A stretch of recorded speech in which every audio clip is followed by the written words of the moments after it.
هیوادارین ئەو بەڕێزانەی لە ئەنجومەنی وەزیرانن هەر زانیاریەکی تریان لایە لەم ڕاستیانەی ئێمە زیاتر بێن لێرە بۆ ئێمە بۆ خەڵکی کوردستانی ڕوونکەنەوە. بەڕێزان سەبارەت بە داهاتی هەرێمی کوردستان کە ئێستا لە باشترین دۆخەکانیەتی زانیاریە خێنە ڕوو.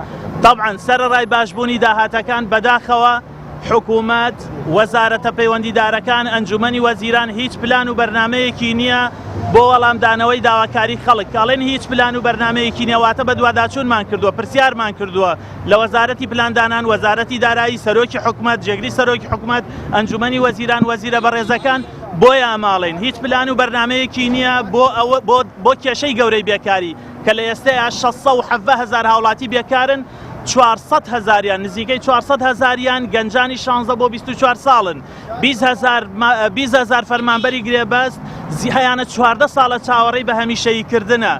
حکوومەت 21 تریلیۆن دینار پارەی هاوڵاتیان و موچەخۆران قەرزارە و هیچ بەرنامەیەکی نییە بۆ گەڕانەوەی. بەڕێزان لە ئێستەیە داهاتی هەرێمی کوردستان بەهۆی باشبوون و بەرزبوونەوەی نرخی نەوت و بەهۆی بەرزبوونەوەی داهاتی گومرگەکان باج و ڕسومات ئەو پارەی لە هاوپەیمانانەوە هاوکاری حکوومەتە کرێ باشترە لە ساڵی 2013.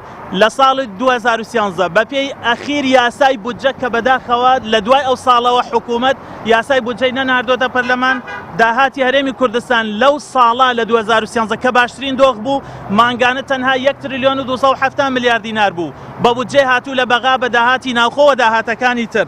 بەڵام لە ئێستەیە هەرێمی کوردستان خاوەنی 1 تریلیۆن و 400 و شتێک میلیارد دینارە، واتە لە نێوان 1 تریلیۆن و 400 تا 450 میلیارد دینار.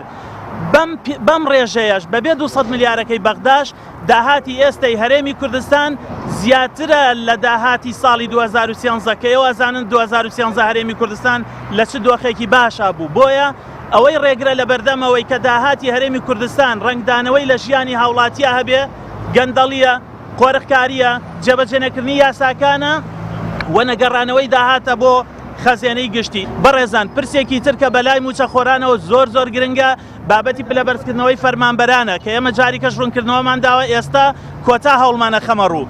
پلەبەرزکردنەوەی فەرمانبەران طبعاً بەپێی قانونی خدمەی مەدەنی یاسای ڕاژەی شارستانی 24 ساڵی 1960 هەروەها یاسای موچەی موچەخۆران قانون ڕەواتب الموظفین الدەولە 22 ساڵی 2008 مافێکی یاسایی چەسپێنراوە.